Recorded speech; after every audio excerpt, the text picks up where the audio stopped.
Hi, my name's Andy Anderson. I'm CEO and founder of Ultimate You Change Centres, and we've been a company for about 6 years now and loving it.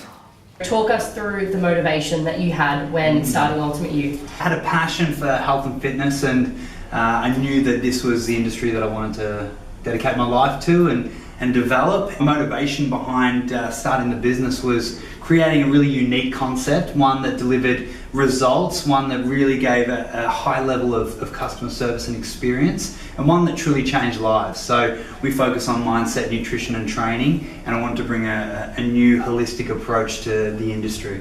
So how do you motivate your clients, your staff, or even yourself? Where do you find your motivation from? Yeah, well, I think it all starts with vision. It starts with creating a compelling vision for your future, whether it's for business or your health and fitness or just anything that you want out of life. If you cannot create a vision that excites you, have goals that really sort of make your heart sing and give you butterflies, then you will not be willing to sacrifice and do the hard yards and put in the effort to achieve those goals. Because at the end of the day, no matter what anyone really wants to say, anything worth achieving in life, those big dreams, whether it's the abs, whether it's the millions of dollars, the business, whatever it is, the relationships, it's going to take sacrifice, pain, uncomfortable, all of those things that humans usually want to hide from. And if you want to actually go after that, then you've got to be willing to sacrifice for it. Unless it really excites you, really inspires you, you won't be willing to double down and do what is necessary to achieve those goals. You mentioned earlier about goal setting. How do you goal set? How do you motivate yourself to actually stick to your goals? Yeah. So I think there's two parts to goal setting that are really important to remember.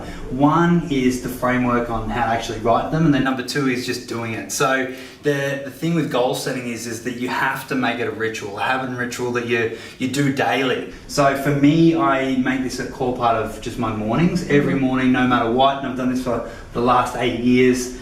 Every morning I wake up, I have my double espresso, and I do my goal setting. So I either rewrite them all or I just review them. I was going to say, what's your method? Do you write them out, like visualize them? Bit of both, yeah, a bit of both. So if I really need to just reconnect, I start to write them again. Otherwise, I just review all of them, and I just take a moment to sort of let it all sink in and think about them and just emotionally connect to those goals. And it's just really important to always refocus, have it at the forefront of your mind, because it's so easy with all the distractions that we have in life to forget what we're fighting for every single day. Repetition, always reviewing and always reading and always remembering why you do what you do keeps you inspired and keeps you focused. The other thing is this goal is really worth the effort that you're going to have to put into it, because with any goal worth having, you have to realize that whatever effort you think it's going to take to achieve it, you need to 10x that at least, and that's actually probably the amount of energy. So unless you're really prepared to put that amount of energy into the goal, there's probably no point going for it. There's no point achieving it. So it's got to be challenging. So it's got to actually challenge you. As we like to say, if it doesn't challenge you, it won't change you.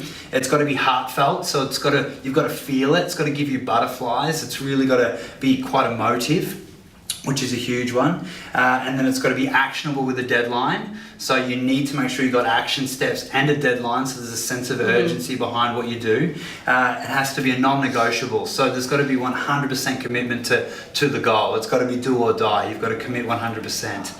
And that's really important. It's got to be for the greater good, which means it's got to improve your life and potentially others around you. And so it's a long-term effect, delayed gratification. And it's got to be exact. So it can't be vague or fluffy. It's got to be really exact and specific. So the vision's the greater picture, and the goals and the milestones on the way to that great vision. I guess the best advice that I could give, school may be right for you, it may not be. It really depends on where you're at, what you want to do. But I think if I could give myself advice back then, would be to just learn and devour as much leadership, personal development, mindset material as I could at that age. I think that any greatness starts in here, and it starts in here. And it doesn't matter what field of business you want to be in or what you want to do with your life. You need to be of good character. You need to have great leadership skills, good communication skills, and you need to be able to handle pressure, uncertainty, fear, do whatever it takes. And I couldn't have learned those skills without mindset, without personal development, without leadership. So I think that as a foundational piece to success across the board, start there. learn as much as you can, practice every day, getting uncomfortable, doing things outside of your comfort zone, and you will become the person that you want to be. But unless you stretch yourself, challenge yourself, and learn those foundational pieces, you will never be able to step into greatness or become one of those legends that you probably aspire to be.